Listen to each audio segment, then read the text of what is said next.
ശരി ശ്രീ ജയസഖൽ, ഇപ്പോൾ ലീഗിൽ തട്ടിയാണല്ലോ ഈ പ്രശ്നങ്ങൾ നിൽക്കുന്നത്. ഉന്നത വിദ്യാഭ്യാസത്തിന്റെ കാര്യമാണെങ്കിലും ഫിഷറീസിന്റെ കാര്യമാണെങ്കിലും രണ്ടും തമ്മിൽ ഒരു ബന്ധവും ഇല്ലാത്തതാണ്. പക്ഷേ അവിടെ രണ്ട് കാര്യങ്ങളിലും ലീഗാണ് ഒരു വശത്ത് നിൽക്കുന്നത്. അതുപോലെ തന്നെ ന്യൂനപക്ഷ ക്ഷേമ വകുപ്പിന്റെ കാര്യത്തിൽ സിറോ മലബാർ സഭ ഈ എതിർപ്പ് അറിയിക്കുന്നു. ഇതെല്ലാം വരുന്നത് ലീഗിനെ ചാരിയുള്ള കാര്യങ്ങളാണല്ലോ. ലീഗിന് അനർഹമായ കാര്യങ്ങൾ ചെയ്തു കൊടുത്തു. അതാണോ ഇപ്പോൾ പറ്റിയിരിക്കുന്ന അബദ്ധം? അല്ല, ഇത് ഇത്തരത്തിൽ ഈ ലീഗ് എന്തോ വലിയ കുഴപ്പമുള്ള പാർട്ടിയാണെന്നും ലീഗ് എന്തോ വലിയ പ്രശ്നമുള്ള പാർട്ടിയാണെന്നും UDFും ഇതിനകത്ത് ലീഗും കോൺഗ്രസും തമ്മിൽ എന്തോ പ്രശ്നമുണ്ടെന്നും ലീഗിനെ കൂടുതലായി കൺസിഡർ ചെയ്യുന്നു എന്ന് ഇതൊക്കെ ആരാണ്? നിങ്ങളുടെ മാധ്യമ സൃഷ്ടിയും കുറേ ആളുകൾ. ഇത് യഥാർത്ഥത്തിൽ ഈ അജണ്ടയുടെ ക്രിയേറ്റർ ഈ നാട്ടിലെ BJP ആണെന്ന് നിങ്ങൾ ആദ്യം മനസ്സിലാക്കണം.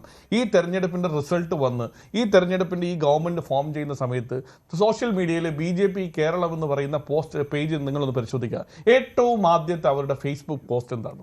ഈ പറയുന്നത് പോലെ നമ്മുടെ ലീഗിൻ്റെ തങ്ങള് അദ്ദേഹത്തിൻ്റെ കീഴിലായിട്ട് നമ്മുടെ ACC പ്രസിഡന്റും രാഹുൽ ഗാന്ധിയൊക്കെ പോയി അദ്ദേഹത്തിൻ്റെ കാല് തൊട്ട് വന്നിക്കുന്നു. VD സതീശൻ കസേരയിട്ട് സൈഡിലിരുന്ന് വിശറി വെച്ച് വീശുന്നു. ഈ തരത്തിൽ ലീഗിന് അടിയറവ് വെച്ച പോലെ എന്നൊക്കെ പറഞ്ഞുകൊണ്ട് ഏത് തരത്തിലാണ് ഈ നമ്മുടെ ഈ നാട് ഏറ്റവും നല്ല മതേതരത്വം എന്ത് ആണെന്ന് കണ്ട നാടാണ്. ഏറ്റവും നല്ല സെക്യുലറിസത്തിന് മാതൃകയായിട്ടുള്ള നാടാണ് കേരളം. ഈ കേരളത്തിൽ ഈ വക പണിക്കൊന്നും നിൽക്കുന്നത് ശരിയല്ല. ഈ പറയുന്ന ഇപ്പോൾ നമ്മുടെ സുഹൃത്ത് അദ്ദേഹം ചാനൽ ചർച്ചയിൽ നിന്ന് കത്തോലിക്ക കോൺഗ്രസിന്റെ അദ്ദേഹത്തിന്റെ സംഘടനയുടെ നിലപാട് പറയുന്നുണ്ട്. ഈ പറയുന്ന പോലെ ഓരോ സഭകളും കഴിഞ്ഞ ദിവസം ശിവരി മഠത്തിലെ സ്വാമിമാര് ഈ കോൺഗ്രസിനകത്ത് ഇന്ന സന്തുലിതം വേണമെന്ന് അഭിപ്രായം പറയുന്നുണ്ട്. NSS പറയുന്നു, SNDP പറയുന്നു. ഞാൻ ചോദിക്കട്ടെ, കഴിഞ്ഞ 10 വർഷക്കാലം പിണറായി വിജയൻ ഈ നാട് ഭരിച്ച സമയത്ത് ഇവർക്കൊന്നും ഈ പറയുന്ന പോലെ ഒരു സ്റ്റേറ്റ്മെന്റും പറയേണ്ട കാര്യമില്ലായിരുന്നു.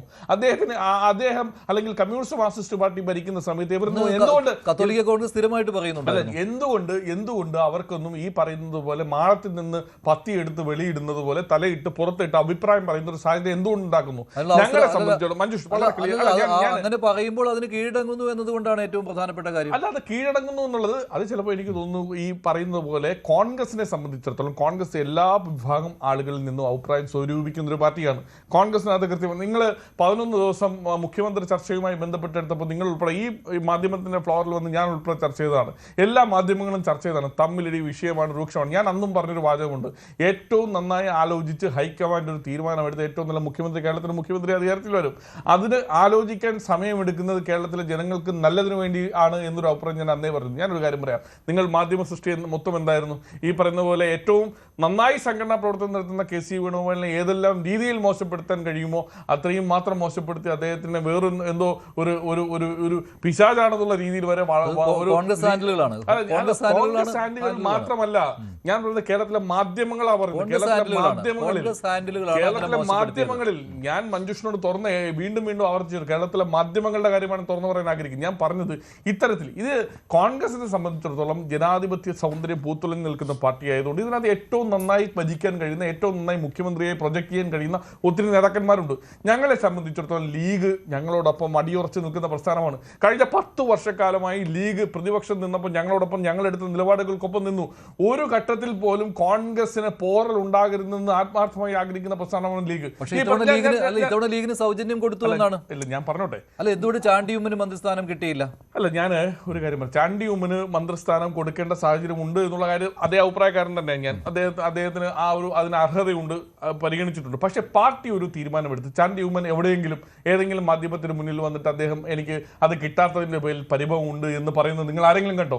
നിങ്ങൾ ഉൾപ്പെടെയുള്ള മാധ്യമ സ്ഥാപനങ്ങൾ അദ്ദേഹത്തിന്റെ മുന്നിൽ വന്ന് മൈക്ക് വെച്ചു.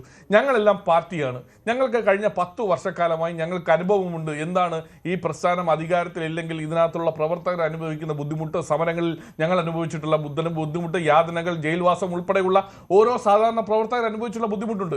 ഈ നാട്ടിലെ ജനങ്ങൾക്ക് ഉണ്ടായിട്ടുള്ള ബുദ്ധിമുട്ടുണ്ട്. ഈ നാട്ടിൽ പോലീസ് സ്റ്റേഷനുകളിൽ ഉണ്ടായിട്ടുള്ള ഈ ജനങ്ങൾക്കുണ്ടായിട്ടുള്ള ബുദ്ധിമുട്ടുണ്ട്. നാട്ടിലെ ആരോഗ്യ മേഖലയിൽ ഈ സർക്കാർ സംവിധാനങ്ങളിൽ ഉണ്ടായിട്ടുള്ള ജനങ്ങൾ അനുഭവിച്ചിട്ടുള്ള ബുദ്ധിമുട്ട് ഇതെല്ലാം അറിയാവുന്നതുകൊണ്ട് കേരളത്തിലെ ജനങ്ങൾക്ക് വേണ്ടിയും കോൺഗ്രസ് പ്രവർത്തകർക്ക് വേണ്ടിയും UDF പ്രവർത്തകർക്ക് വേണ്ടി ഞങ്ങൾക്ക് കൃത്യമായി ബോധ്യമുള്ളതുകൊണ്ട് അത്തരത്തിലൊന്നും ഈ പറയുന്ന പോലെ UDFനകത്ത് ഭിന്നതയുണ്ടെന്നൊന്നും പറഞ്ഞ് വരുത്തി തീർക്കാൻ ഇപ്രാവശ്യം ആർക്കും കഴിയില്ല.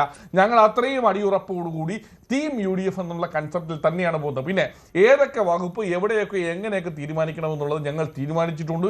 ഇന്ന് ഈ പറഞ്ഞതുപോലെ ഗവർണറുടെ അവൈലബിലിറ്റിയുടെ ഒരു പ്രശ്നമുണ്ട്. ആ തീരുമാനം ഇന്നോ നാളെയോ പരാജയമായി കേരളത്തിലെ ജനങ്ങളെയും. അത് എന്താണെന്നുള്ളത് ഞങ്ങൾ തീരുമാനിക്കും, അത് കോൺഗ്രസ് തീരുമാനിക്കും, UDF തീരുമാനിക്കും. അതിനകത്തൊക്കെ ഏതൊക്കെ അഭിപ്രായം എങ്ങനെയൊക്കെ സ്വീകരിക്കണം എന്നുള്ളതൊക്കെ നമ്മുടെ നേതാക്കന്മാർക്ക് അറിയാം. കത്തോലിക്ക കോൺഗ്രസിന്റെ നിലപാട് കണ്ടല്ലോ, ന്യൂനപക്ഷ ക്ഷേമം അത് മുഖ്യമന്ത്രി ഏറ്റെടുക്കണം എന്നുള്ളതാണ് കത്തോലിക്ക കോൺഗ്രസ് പറയുന്നത്. ലത്തീൻ സഭ നേരത്തെ തന്നെ ഫിഷറീസ് വകുപ്പിന്റെ കാര്യത്തിൽ അഭിപ്രായം പറഞ്ഞിരുന്നു. വിദ്യാഭ്യാസത്തിന്റെ കാര്യത്തിലും കത്തോലിക്ക കോൺഗ്രസ് അതേ നിലപാടാണ്, ലീഗിന്റെ കയ്യിൽ ഉന്നത വിദ്യാഭ്യാസം ഇരിക്കരുത് എന്നുള്ളതാണ്. അല്ല, ഇവിടെ തെറ്റിദ്ധാരണ പരത്തുന്നു, നുണ പറയുന്നു, അതുപോലെ തന്നെ വർഗീയത പരത്തുന്നു ചില ആൾ. പ്രത്യേകിച്ച് നിങ്ങൾ ഈ എല്ലാ മാധ്യമങ്ങളും ഞാൻ പറയാൻ ഒരു മിനിറ്റെങ്കിലും എനിക്ക് സമയം തരും. ഞാൻ ഇപ്പൊ പറയാം. രാഷ്ട്രീയ നിരീക്ഷകൻ, മാധ്യമ പ്രവർത്തകൻ എന്ന് പറഞ്ഞിട്ട് ചില ചാനലുകൾ ചില ആളുകളെ കൊണ്ടേയിരുത്തും. ഒരു പച്ച നുണ പറയുക, വർഗീയത പറയും. ഇപ്പം അദ്ദേഹം പറഞ്ഞൊരു സംഗതിയുണ്ട്. ഒന്നുകിൽ ഇപ്പം ഈ ആനന്ദ് കൂടി പറഞ്ഞൊരു സംഗതി ഞാനൊരു കാര്യം തിരുത്തി തരാം. അതായത് കാലങ്ങളായി പറയുന്ന ഒരു തെറ്റിദ്ധാരണയുണ്ട്. മഞ്ജുഷിന് അത് അറിയുമെന്ന് എനിക്കറിയില്ല. സച്ചാർ കമ്മീഷൻ റിപ്പോർട്ടിൻ്റെ അടിസ്ഥാനത്തിൽ മുസ്ലിങ്ങൾ വളരെ പിന്നോക്കമാണെന്ന് UPA ഗവൺമെൻറ് സമിതിയെ വെച്ച് കണ്ടെത്തിയപ്പോൾ അതിന് പരിഹാരം എന്നുള്ള നിലക്ക് മുസ്ലിംകൾക്ക് മാത്രമായി അടിയന്തരമായി ചില നടപടിക്രമങ്ങൾ നടത്തണം, സാമൂഹിക നീതി ഉറപ്പുവരുത്തണമെന്ന് മൻമോഹൻ സിംഗിൻ്റെ നേതൃത്വത്തിൽ ഗവൺമെൻറ് കണ്ടെത്തിയപ്പോൾ അതിൻ്റെ ഭാഗമായി കേരളക്കരയിൽ മാത്രം ഇടതുപക്ഷ ജനാധിപത്യ മുന്നണി ഇത് നടപ്പിലാക്കുന്നതിന് പകരം പാലോളിയുടെ നേതൃത്വത്തിൽ ഒരു കമ്മിറ്റി വെച്ച്. കൂടുതൽ വാർത്തകൾക്ക് news 18 Keralam YouTube channel subscribe ചെയ്യുക.